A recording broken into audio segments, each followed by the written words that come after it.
not wearing masks. I see them at Walmart. They don't have a mask on. They don't. Yep.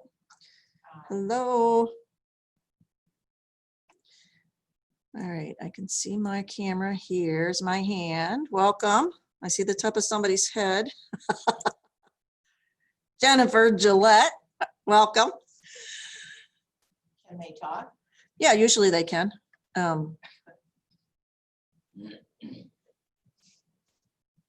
right, I wish I was laying out. Oh, and there's Sherry. Can you hear us? I can hear you. Hello. Ooh, I can't hear you. And she's not acting. Oh, here. Okay. So mute. Turn the Got a new volume up. computer set up here, so. Well, it's using the microphone. Okay. What did that say? Did I shout? Okay, Sherry, can you hear me? Yes, I can hear you. I cannot hear you. Hmm. Okay, this is all the way up.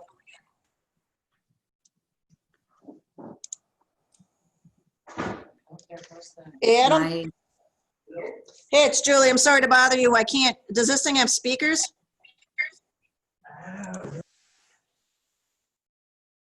No.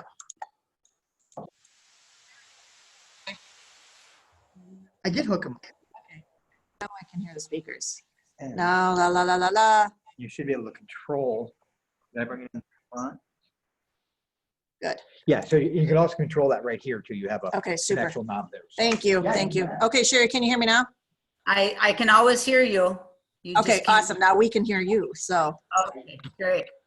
yep. Hi, Jennifer. Can you hear me now? Can you hear me now? Yep. All right. I am on the other side of the room today because I wanted to share my big old plan. Okay. So I might restart. So I don't know how well I'm going to be able to do this typing and everything, and sharing my screen at the same time. But all right, we still have 2 more minutes. So again, I'm going to wait until everybody's here. Okay. And actually, I'm going to share my screen. Share. All right, and turn the lamp on. Let's see if I can do everything all at once. This is for you, so you can see everything. You might have to get closer. Hope the thing's open. Open, good, good. And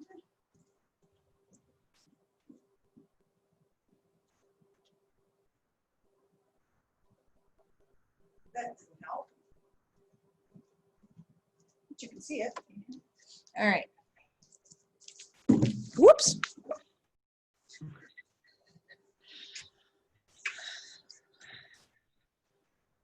All righty.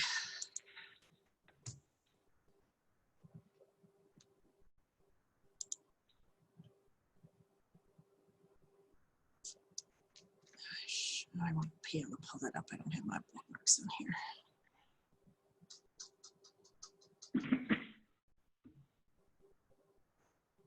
And it is 3 o'clock, so I'm going to get going. We are taping. If for some reason you can't hear me or can't see Linda in the background there, let me know on the camera, but I'm also sharing my screen. So we received that's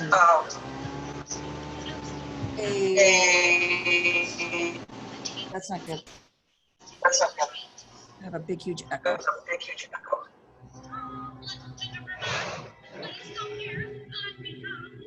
All right, well, I will try. Maybe I should turn my volume down. Not too loud. All right, so we received a couple of samples of individual desk enclosures. The company is local and feared that they would be about $35 per desk. I don't think that's fiscally feasible, but I thought if we could put them as something that the parents wanted to purchase for their own child, that would be something that we could offer. We are going to create a table separator for the elementary teachers that work in small group so that each individual person gets their own little section. So I'll be quizzing teachers on how much they want. And if a teacher wants one for their desk, again, that should be allowable. And that's not moving up anymore because, there we go. Now it's up at the top of the screen. All right, so depending on their desk or what they want, and they don't have to have one, but I thought if teachers would like a place, even if there's kids in their room to work, then there's no coughing or sneezing or whatever over the top of the desk. Does anybody have any questions or comments about that?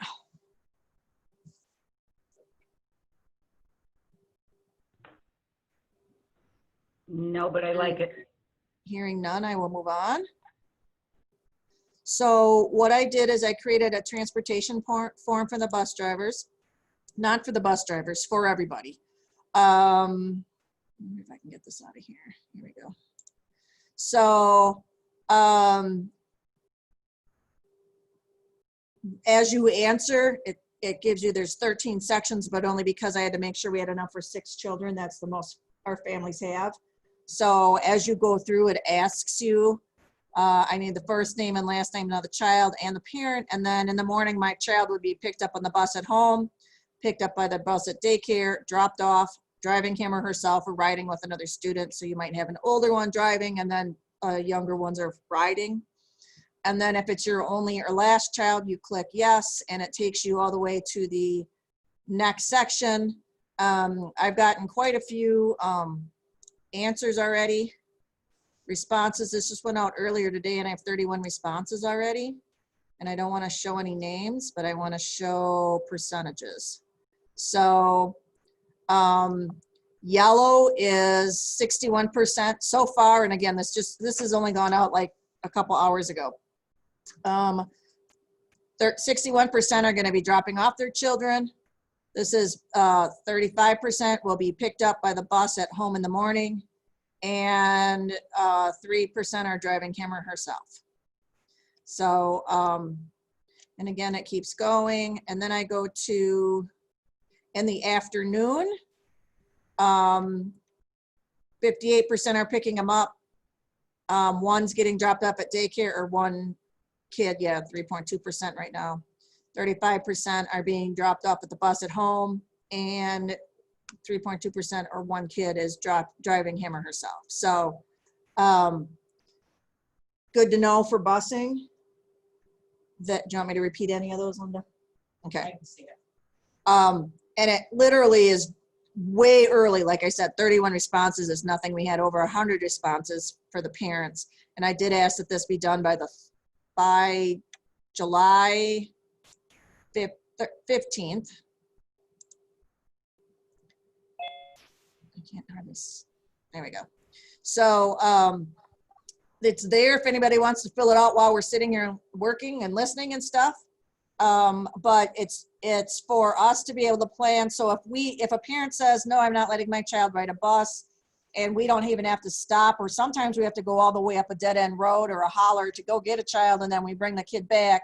It's important that we know that we don't have to do that, because the parent, due to COVID or other reasons, they want to drive their own child, which is always an option. And that way they're not intermingling on the bus. We do have some guidelines for the busing now. Just yesterday, I received busing updates, so they can put a sheet of paper explaining new COVID rules. They can have one 8x10 paper in a specific spot. They can also have a container of hand sanitizer in a specific spot.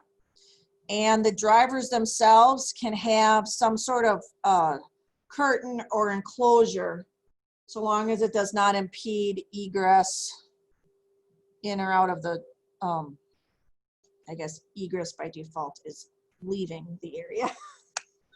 So I talked and met with the bus drivers late last week, and they're actually excited that they're in on the planning with us. And I think once July 15 hits, I can very easily let them set up bus driving patterns then I'll know if it's gonna have to be, so one potential thought is that we're gonna pick the young ones up earlier versus the older ones. That's not saying it's gonna be moved any earlier in the day, but perhaps the young ones will be coming at the normal time. So let's say they get on the bus at 7 and they get here by 7:30, then that bus would leave and go back and pick up older ones. And that keeps them in their pods or groups, their cohorts of kids, and it allows for fewer kids on the bus.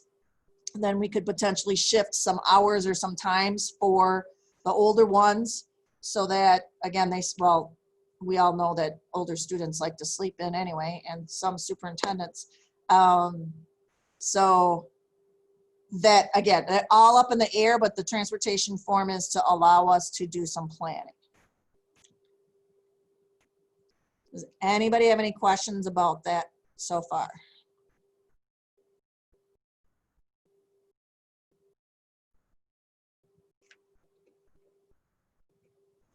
All right, thank you. I'm just going to give you an update on extracurriculars. Anything that's happening this summer needs to be approved by me. We know WIAA sent out some regulations, and as of tonight, the weight room will be open. The coaches, Coach Clary and I had a very long discussion about what needs to be done and followed. So for example, every child that walks in needs to sign in with a current phone number, because we're going to keep track of that. And if for some reason they trace it back to, say, the weight room, if somebody became ill with COVID, then we would have everybody that was in the weight room at the same time with the children. And we are, Jennifer, did you have a question? Well, I actually kind of, for some reason, lost internet connection, so I'm not sure what you guys decided for number 1. Oh, that's okay. We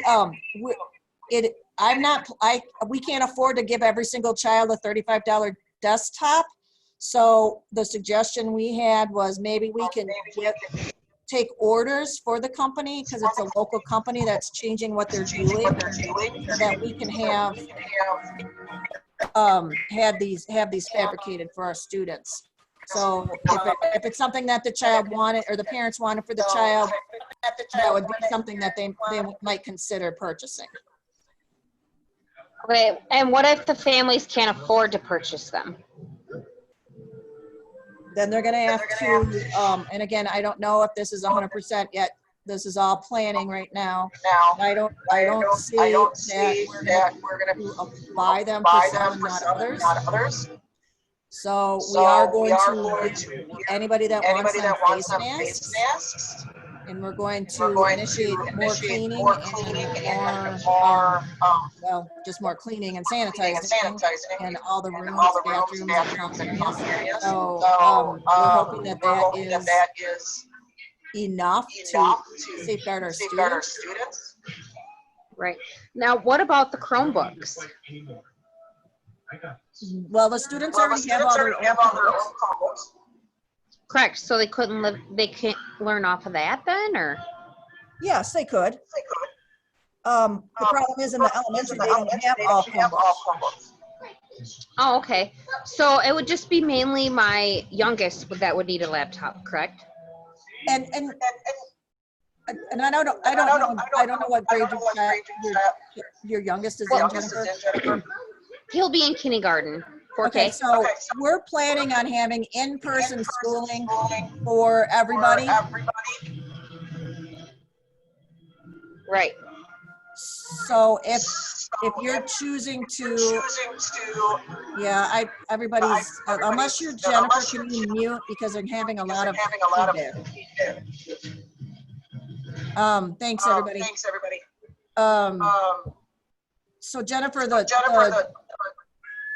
8th graders down to the kindergartners, we plan on having them stay in their classrooms as much as possible, going outside for, especially in the fall, for social emotional learning and recess and PE and all that stuff, but they're going to be learning and socially distancing right in the classrooms. Okay, now I guess my next question, I'm sorry that I'm making you go back. That's all But right.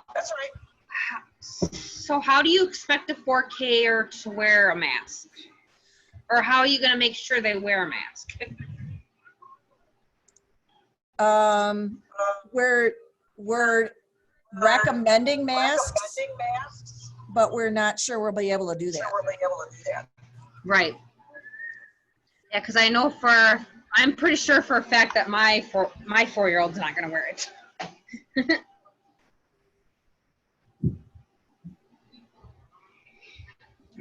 Well, and every kid's gonna be different. Right. You might be surprised if there's a number of kids wearing them.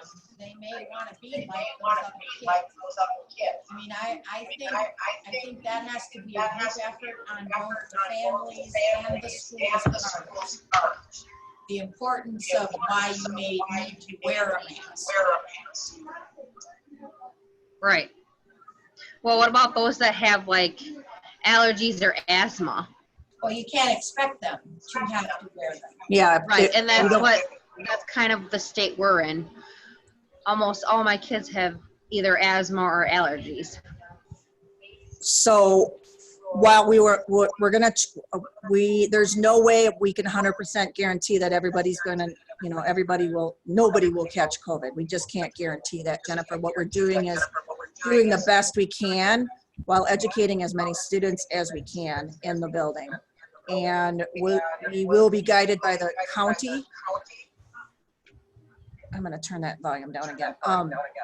Because they are telling us that we can currently have up to 50 students in the building, and we hopefully will be going even soon, even like within a week.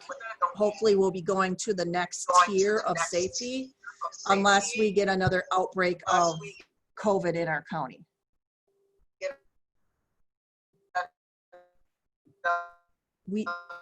And if you want to ask any specifics, Jennifer, please do. That's the meeting is for the whole district, but I do understand that you're concerned about your children, and I hear what you're saying. I do realize that maybe the $35 one is too expensive, but we could potentially put a child in a specific area, like maybe they get the farthest back corner or something, so that everybody else is facing forward and they're in the back. There are things we can do with children that have higher needs. Okay, so it's $35 per laptop? No. That's for the shield around the kid's desk. Oh, gotcha. Yeah. Okay. Hey, Jennifer, Was I an extracurricular? can you please, All right, Jennifer, so, this is Cammie Clary. I'm gonna. We're not getting much more guidance from WIAA. They have Just go ahead and sent out continue the summer group. recreational guidance for athletics, and we're following that. They, the guidance from WIAA is that it is a district decision, and we will be talking about that on the school board meeting on Monday, July 13th. That given the information that we have so far, they're going to make a decision whether or not we're going to go forward with football or not, or volleyball or not. Cross country is kind of an easier one, and actually so is volleyball compared to football, to social distance. But again, we're going to be guided by the county and by what other schools are doing.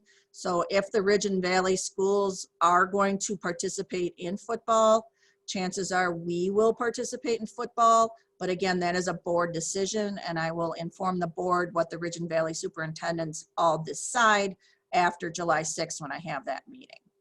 So for right now, anything that's been an extracurricular, they have to submit a plan to me of how they are going to keep kids distance and how it's going to work. So for example, the football team had They put something out on their own Facebook page about you have to take your temperature before you leave.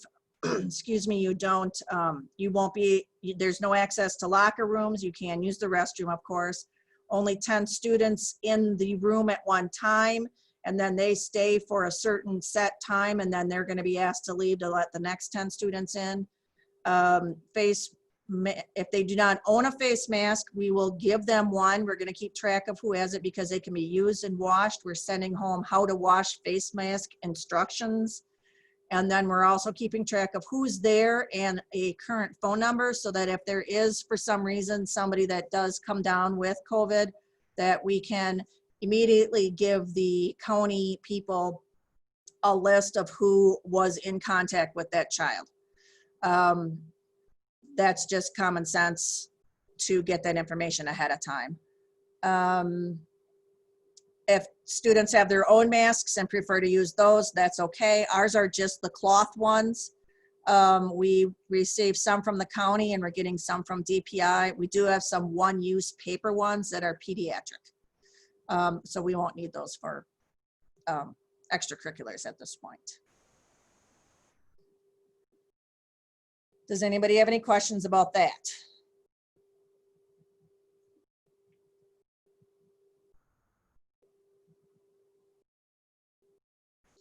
All right, so I'm gonna go on to planning. I have started a plan, and I didn't start it all on my own. I'm a good person to borrow. So I'm calling this the Reopening Schools 2021, and hopefully everybody can see it. Let me double check my share. Oh, Ithaca School District, let me fix that. That's my default, so I need to change that so anybody can see it. All right, so it states, Ithaca commits to safety. Student and staff safety is our top priority. This plan will reflect the Richland and Sauk County Health Department recommendations, the CDC guidelines, and the Department of Health and Safety and DPI recommendations. We are going to commit to flexibility, so plans will be developed to allow for fluid response, keeping in mind staff, student, and parent capacity coupled with the financial resources of the district and instruction.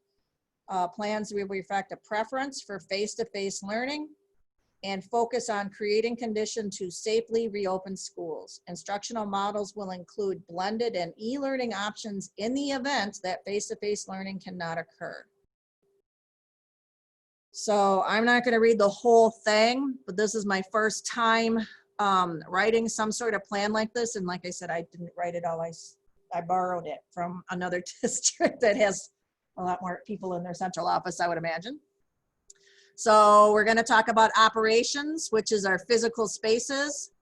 And I will be asking that the board give me approval that if the county nurse or health department says you have to close, I will be able to just close and start sending kids home as soon as possible. And again, that's going to be asking that at the board meeting. We're going to implement the physical spaces. So for example, physical barriers. One of the things we are going to put up is an office area shield. The front off, and we'll probably not allow people into the district office from that area. They need to go through the front office. Part of that is also because we're getting a new registration for visitors. So they'll be registering in the front office. I have asked Frank to order extra tape so that we can put 6-foot separation stickers. So students, for example, are standing in a lunch line or a breakfast line, that they are standing 6 feet apart. We'll have safety signage more often, and I did stick a few up, but more signs and talking about symptoms and things like that. The kids won't be able to use the water fountains. They'll just be able to use fill the water bottle. Again, that's a health department thing. Sanitation stations, we're looking into getting a few like they have, I believe, at the fair. You can walk over and wash your hands. If nothing else, we'll have extra places that hand sanitizer is available.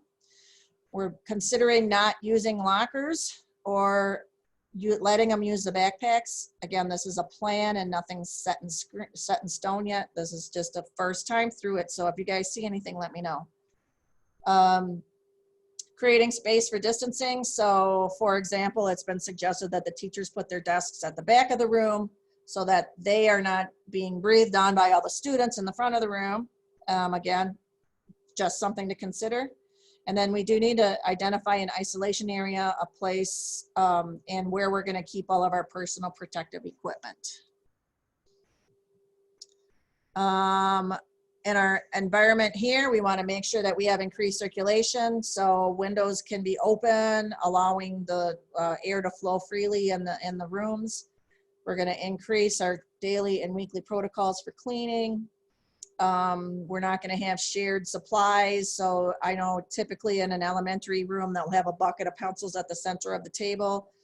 The students will probably be asked to bring their own supplies and keep them separate. Communal spaces, we'll be looking at staggered use of them, and again, increasing our protocols for cleaning. Again, with this hygiene, teaching and reinforcing how to wash your hands, and again, with the strategic sign-in placement. And modifying building layouts. So we might have to have, okay, you can only walk one direction in this hallway and one direction in this hallway, just so that everybody is not intermingling.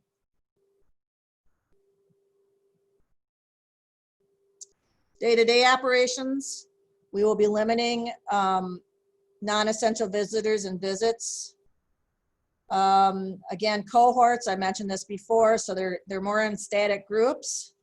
And limit the outside interactions. We're going to regulate the access and directional flow, so people are going to come in one entrance and perhaps leave out of a different entrance. Face coverings are still a little bit up in the air. I believe that this team wants all the staff to wear facial coverings, and I believe some of the staff also wants to, but whether or not we'll need them by the time September rolls around, we're not sure. But we are also going to limit the large scale gatherings. And again, a lot of this is still to be determined, but if we have a little bit of flexibility in the plan, we will be able to move very quickly from one day to the next. Yes, tomorrow we all need to wear our face coverings. There was another increase in the county. Please bring your face coverings for the next week, that kind of a thing. Reassigning staff as needed to cover.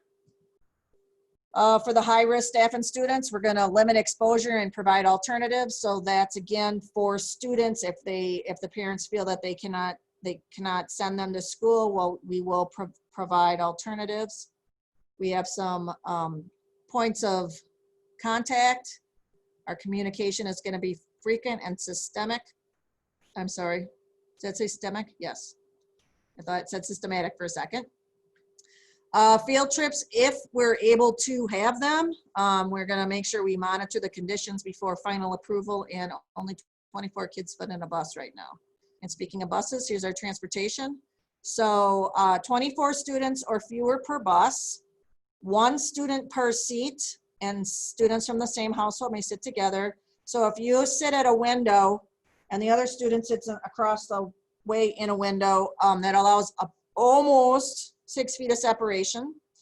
The high profile seat is the separation between students front and back. And we might require masks on the bus, we're not sure yet. Buses will be disinfected following each route. We do have a driver shortage, that's a statewide thing. We might have to add routes. We might have to ask our drivers to do 2 routes every day, meaning 2 routes in the morning and 2 routes in the afternoon. That's going to increase the cost for that. And self-transport, parents or students planning to self-transport are encouraged to contact us to fill out the form so that we increase the accuracy. And then we decided as a team that we were going to do temperatures before entering the building. Again, I'm sorry, I moved ahead. Adults will be masked on the bus, and they're not required on the bus, but encouraged. And again, this is a draft, so let me know if you guys have druthers one way or another. And then we're going to have to monitor the drop off and then the parent drop off and pick up. So before I move on, does anybody have any questions about operations?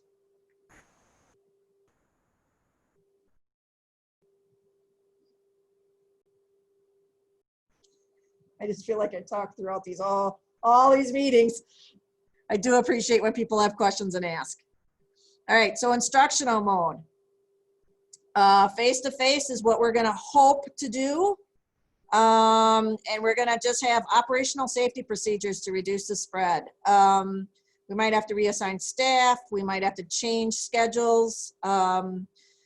We would like to make sure we have some social and emotional learning, SEL foundational for reboarding students and staff, meaning when they come, they might, I do know one of our team members was very worried. Her daughter was very anxious, and that's something that we can assist with. We might need some additional resources. Families who aren't comfortable, we're providing an online or virtual option. We're trying to continue our communication, and then moving between the models of learning, maybe move, moving between models. It's typed very poorly, I will fix that. But we might need to move between one model and another. So I'm talking about face-to-face right now. Maybe we need to move to blended, or maybe we're starting with blended right away in the beginning. We're not sure. It's all based on positive COVID cases in the community. Then blended was probably going to be 9 through 12 only. That's our hope. So somebody did bring up a middle school student taking high school classes. If we have the middle school students stay in their classroom, they can join their high school classroom by remaining in their room and putting on headphones and watching the other teacher teach across the building on their computer. So I was excited to figure that option out. That way we're not intermingling students. Yeah, we really would like the face-to-face unless something happens. Grading is going to be traditional. We did do different for the COVID, but we're not doing that this quarter. All the devices can go home as needed. We really want to make sure we quickly identify students that are struggling, either to engage in the work or even just struggling to be in the classroom. And then the e-learning. So we might do targeted e-learning. And again, I don't have all of this okayed by the county yet, but my thought process is if we do have a suspected COVID case, say in a middle school room, that everybody in that particular room, you know, based on how well we did by keeping them in their cohort, would stay home for the 10 days or 3 days, whatever the county says, until we're sure nobody has been infected, and then they can return. And if we do stay in the rooms correctly, then maybe they just have their e-learning for those 2 weeks. And we'll get them back in as soon as we can. If it grows and we have to do all e-learning, then again, we're going to keep the teachers in the buildings, and they're going to teach from their classrooms, tape what they're doing in some way, shape, or form, so that everybody has learning for students, individual learning. So that, again, we heard loud and clear that the parents even had a hard time understanding the directions. So if there's any e-learning going on in any room, we're just going to tape it, or perhaps videotape it, so that the parents can watch and listen and assist their children with any education. But that is not our preferred method. We really want the kids to be in the building.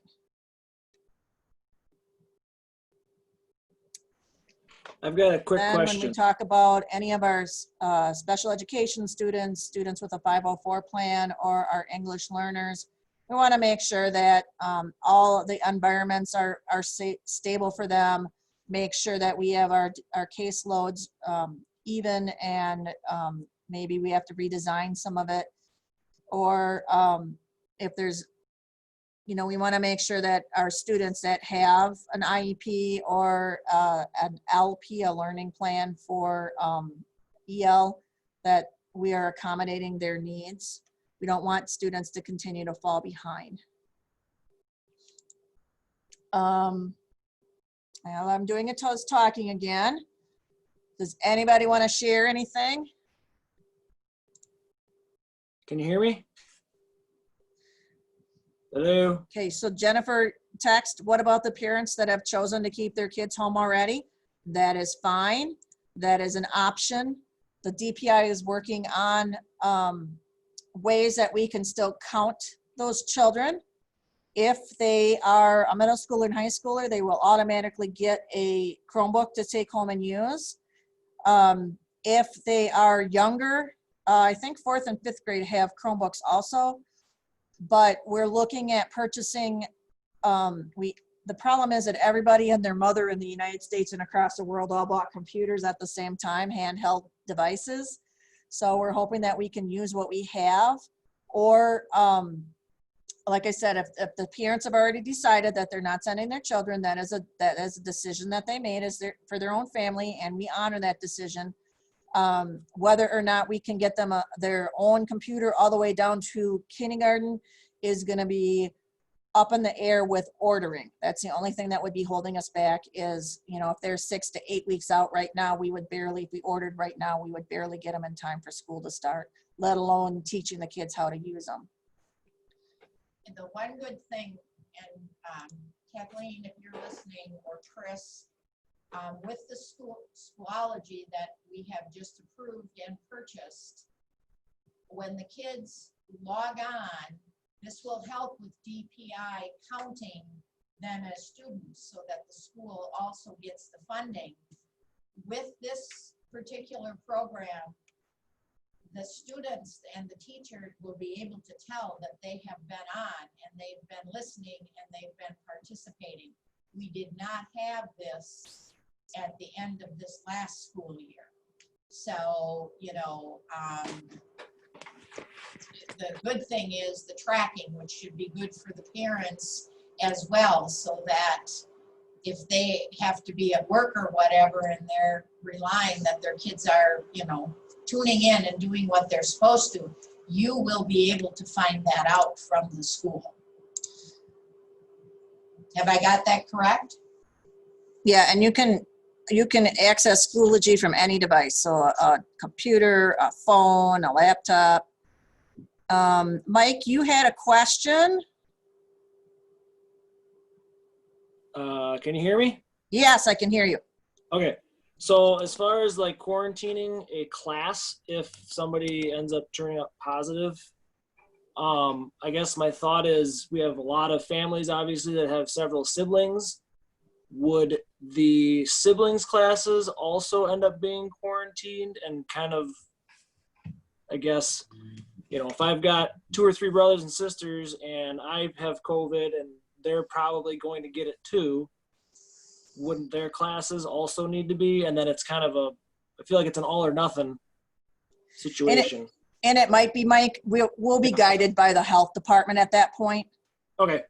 I was just doing like, you know, if you were exposed and so therefore by default the whole class is exposed, you might not have COVID, but we might ask that class to stay home for 3 days so that nobody else has any symptoms showing up, that kind of a deal.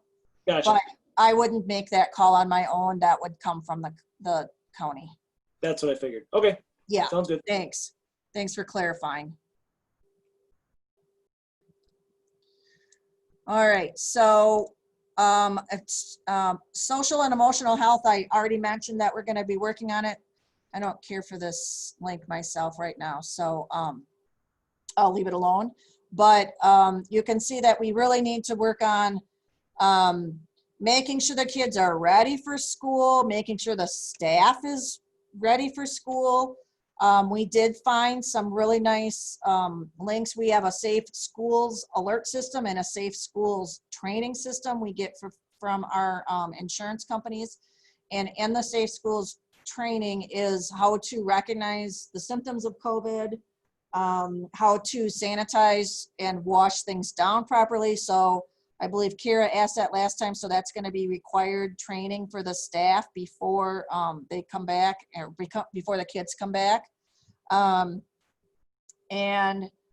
talking about, and I started watching this emotional well-being pandemic and I thought it was horrible. So I'm just going to remove the link because I don't think anybody's going to want to watch it. It's just a guy talking and yeah. Anyway, it's just almost as bad as me talking this whole time. Again, we need to be way more aware of our curricular components and the needs of the students and the needs of our families. And so that support system and the communication needs to be wide open so that we can very easily tell the parents what's going on or contact the parents if the child had a bad day, or the parents can contact us to say the child had a bad evening, things like that. We need to be wide open and able to help the kids. And we need to be able to help our own staff. This is new for everybody. And we don't know how it's going to go, but if we get more input, we can do more things to assist people. WIAA, I already talked about that. And again, that'll be board approved or not, hopefully on the board agenda. Oh, see, Shelley's got great resources for students and adults for SEL and mental health. So when we talk about moving between the models, so for health and safety, again, some of this is all a repeat, but you know, we're gonna make sure that we're as safe as we can be in a traditional classroom. There are some, you know, positive things. We can make sure we watch about this exposure for students. If the community needs something from our school, we're going to address that. We're trying to reduce the burden of teaching and working from home for the parents by having all the kids be in school. We won't be closing school, the county will, or on the county's recommendation. So we are, again, I'm going to reiterate, I mentioned this last time, not one child in the state of Wisconsin has passed away by catching COVID. So every person under the age of 20 that caught COVID-19 recovered. And only 3% of the children, 20 and under, were hospitalized compared to, and for the older folks, and I guess I'm in that group now, we are much more hospitalized and it takes us longer to recover for this particular disease. The younger you are, apparently the easier you fight it off. And again, this is just guidance from the county and the CDC. So we do want everybody to be safe, but we also want to make sure that we educate students. And we're going to make sure that we keep the social and emotional, no matter if we are in the building or blended or 100% online. Professional development for the staff, we need to redefine the new normal. We're learning a new Schoology learning system and making sure that the SEL zones of regulation, our mental health screening, attack time, our sources of strength, those are all things that we have in our school already that are positives. We're going to continue to use them no matter which type of learning we have. So then I thought I would share the input from the staff. So 61 of the 65 responded at the point that I took these numbers. And 98.5% stated that they will return in the fall. Only one did not know. So therefore, and with all of that, only 1.5% stated, so that's probably one person, that they were slightly worried about their own personal health and safety. I should shut up for a second and let you guys see if there's anything on the plan or anything that sparked any questions. I keep trying to watch the chat, but it only shows up when somebody types, so. I just had a quick question going back to that with middle school taking high school class. Was there anything decided with, you know, like having them to, you know, like Sammy, he had to go from 7A to 7B, having to switch, you know, sections just to fit that high school class in. You know, if he's going to be listening to the class through earphones, that means he's going to miss the whatever class that he's sitting in. So does that mean he's going to have to go back and watch that video? And I know he's not going to be the only one that's in this situation, which is why I'm bringing it up. You know, Right. so is there a plan going forward for that?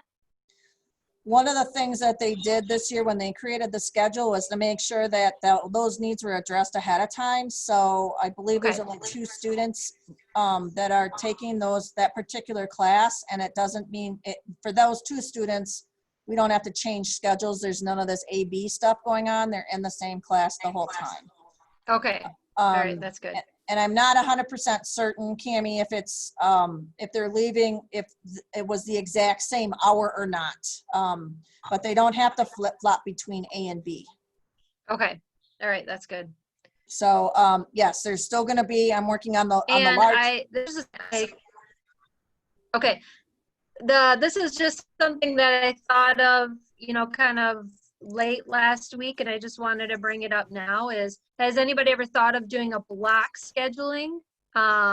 Just for the fact that, you know, if you did block scheduling, then you're only going to 4 classes a day, and that reduces the you know, intermingling in the hallways and all that stuff. You know, I know it's not ideal. I know there's a lot of, you know, pros and cons, but I just thought as far as, you know, the high school having to switch classes, maybe doing a block scheduling would eliminate, or not eliminate, but, you know, cut down on the hallway time.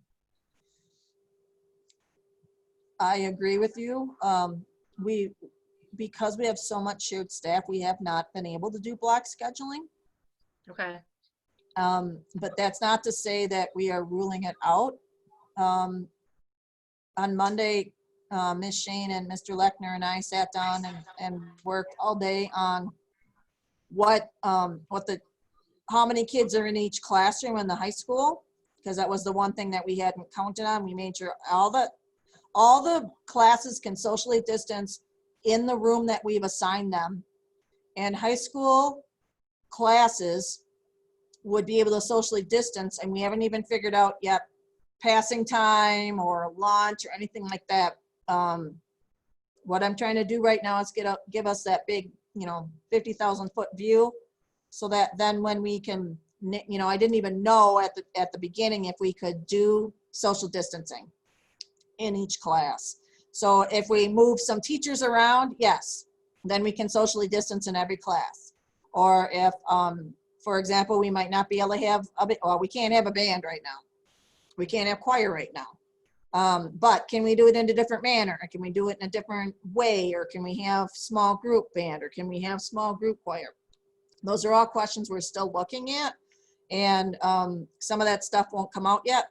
I do know that there's even a study that Mrs. Behrens is watching to further inform the administration on whether or not it's safe enough to have band and choir. So thank you, though. It's important to have all those discussions. Does anybody else have any other questions? Or if I didn't answer your question, can we ask it again? Nope, that's good.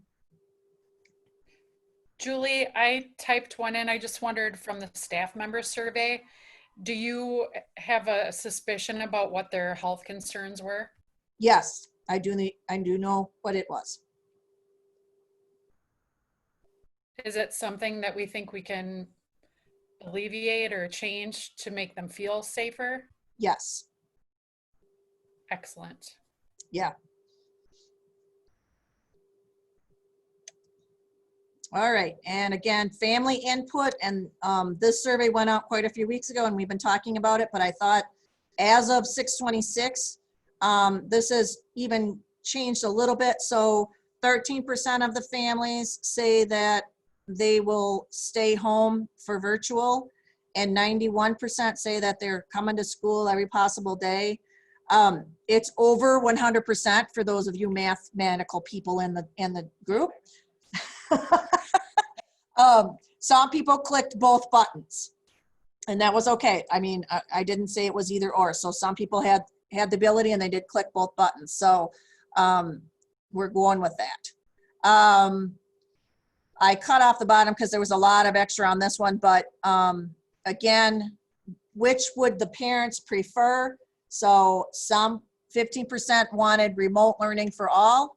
Some said rotating grades. And then there's a couple of smaller ones down here, but in-person learning for all by default is the largest group, 73% of the parents. And again, that's a snapshot. That's just a day. Tomorrow might be different. Here's the face mask response we got. And it says right in the question, if required by the health department, would your child be willing to wear a face mask while in school? And still, if it was required, oh yeah, I only got, I mean, this is like evenly split. Maybe they would, no is red, and yes, they would wear it. So, So with that, if public health says you need to wear a mask, the students that are saying, or the families that are saying our kids will not wear masks, do they have to go to the remote learning? they would have to then, yes. I If mean, the, if it is handed down by our health department, then we don't, yeah, then that's the option. That's their only option. right. There are masks out there for people to buy if they want to try and get the special ones. There are options. Like I said, we'll have masks, but I can't guarantee that we're going to have a new mask for every child every day. The masks need to be taken care of. We do have, like I mentioned, pediatric, we have 1,500 pediatric masks. So that's 100 days of our students each day getting a brand new mask. But again, with a 5K or a second grader, are they gonna keep a mask on all day, every day? And, you know, is it worth it to fight that fight when we know darn well we want them to socially interact and intermingle, and we want our kids to play and enjoy school.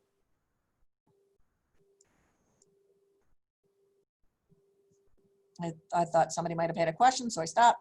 So not saying that at this point we're going to encourage that, but I know I'm a Phi-Ed teacher that wants these students outside playing as much as possible. And if he has to create lessons where calisthenics are all of a sudden become fun because they have to stay on their spots, he'll do that.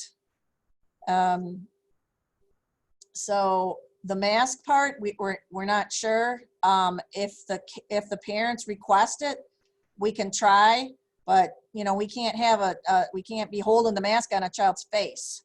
That's just not possible. It's not safe for the kid. It's not safe for the parent. And so if it would be required, we would have to ask you to come get your kid. I don't want to do that. I doubt that the county would do that, but you never know. We have to do what's best for most of the kids.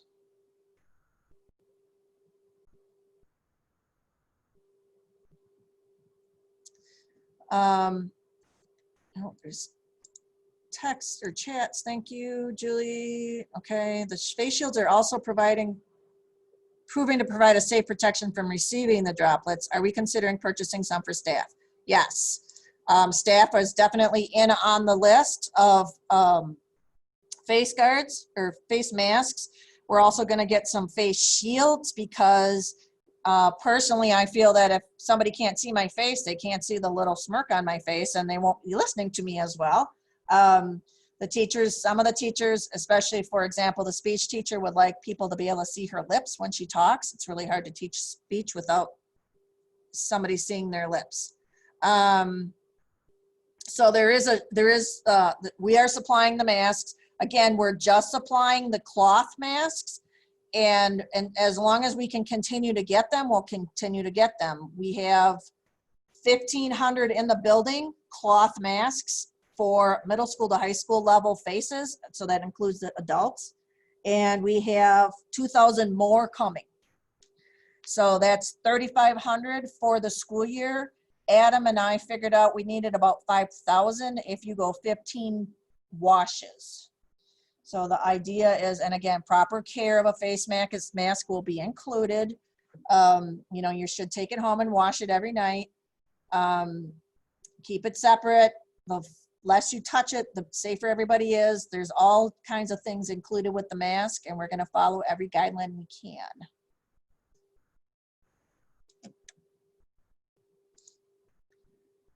Shields too, if everybody wants a shields, we haven't ordered those yet, so I'm trying to get them so that they are a shield / mask.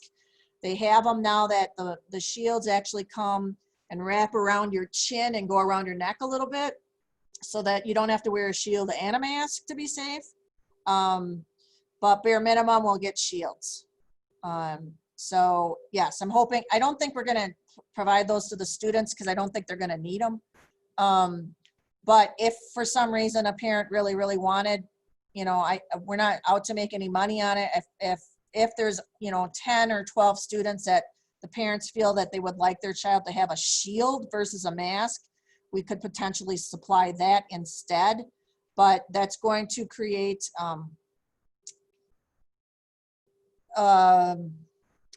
somebody was telling me about sharing masks and I think it was Chris Willis, because she knows kids pretty well. We don't want any competitions between who gets the coolest mask and who has the best shield and all that kind of stuff. We know that's going to happen. We want to prevent it if at all possible. But yes, I'm planning on buying some shields for the whole face, and I think that will help even better than having a mask on, because the kids don't, you know, you can touch a shield, but if you're sneezing or coughing, it's staying in your shield, and other people sneezing and coughing won't get into your shield. Additionally, I think a little one would ignore the shield a little bit more than a mask because it's not cutting off oxygen and stuff like that. I've never worn a shield, but having worn my mask a couple of times, I don't care for it myself, so I can't imagine anybody really liking it, but do get used to it. I know you can ask Miss Shane. She's worn hers quite often.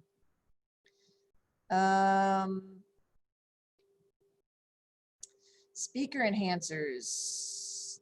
Listening to patients when they're right next to me and they are both wearing masks and shields. Good question, Julie. I don't know yet, but that's something we'll have to consider. For those of you who don't know what that question was about, some of our classrooms have speakers so that the teachers that are soft-spoken can be heard throughout the classroom.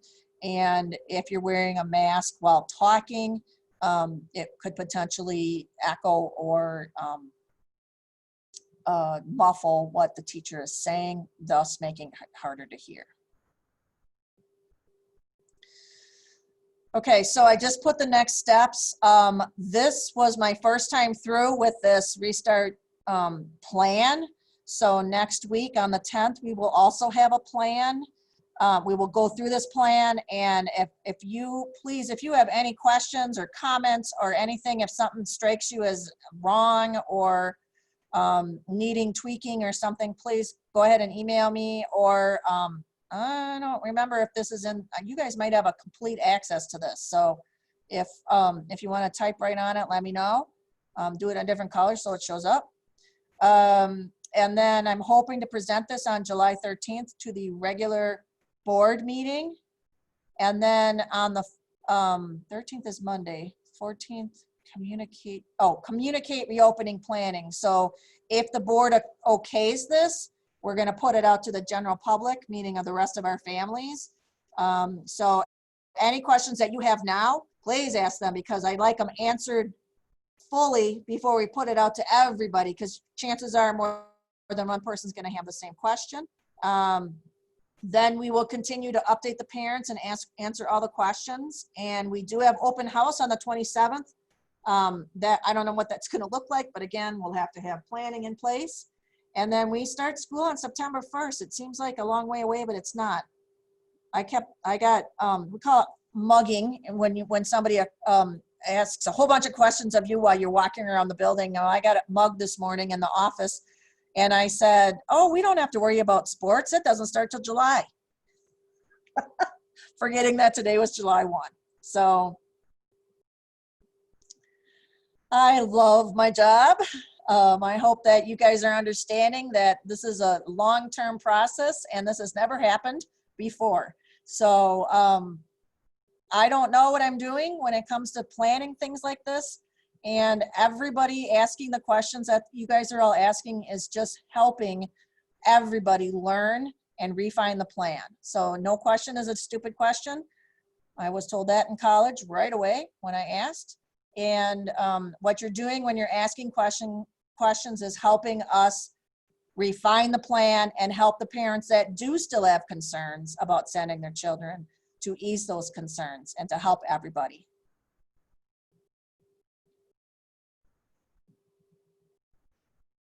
We have about 4 minutes left. Is anything else coming up for anybody?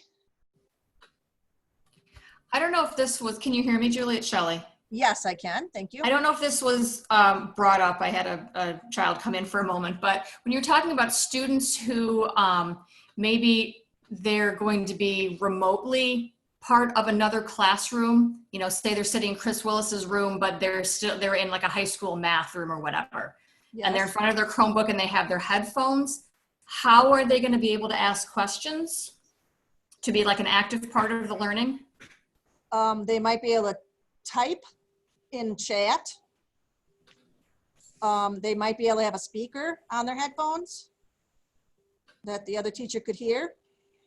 Right. I'm just thinking if the teacher in the classroom that they're in is teaching, Right. Oh, it's going to be disruptive.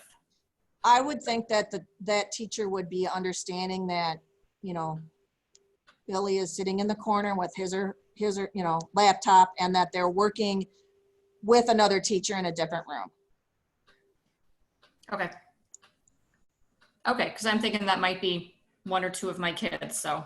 Okay, and Chris did put in the chat that there is a discussion board for situations like that in Schoology. I don't know as much about Schoology as I should right now. Kathleen and Chris did all the research on it. I know it's a good thing, and what I really like about Schoology, it has a lot of parent access.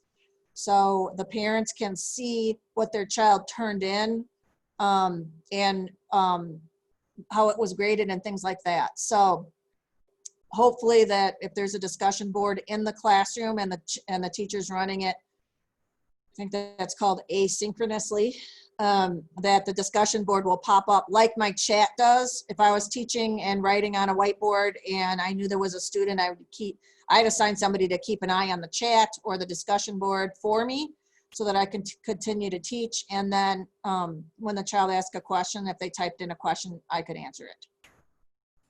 Okay, thank you.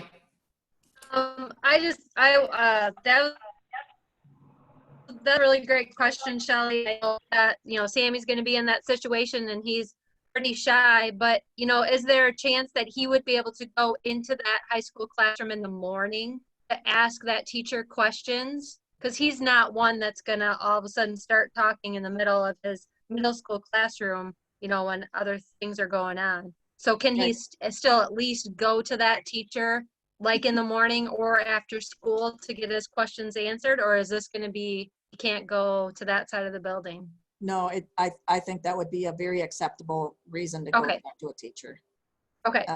Yeah. All right. Julie, this is Sherry. Yep. Since Lynn and I are working on the social emotional learning and the mental health, and I know Shelley has an abundance of material, but is there, are there any guidelines anywhere that we should be in tune to, and are you looking at things that we can set up in the first week of school that we can do like during attack time or weave them into classes? We're just kind of wondering where to start. I think that's all great. Shelley's pretty good at getting stuff set up. If you guys want to meet and have a talk just about SEL for the classrooms or for the teachers or any mental health needs that we have, one of the things I know that we're trying to establish, and if this COVID thing hadn't hit, we probably would have had it done by now, but on our webpage, we want to have a whole page of SEL and mental health things for our parents and community, even for the students. If you're feeling low, what can you do? That kind of a thing. So yeah, the four of us can have a quick little meeting and you guys can set that up. That'd be awesome. Okay, thank you.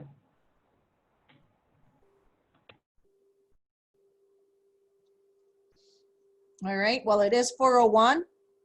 No, I got 2 more chat questions. Thanks, everybody, for being willing to ask.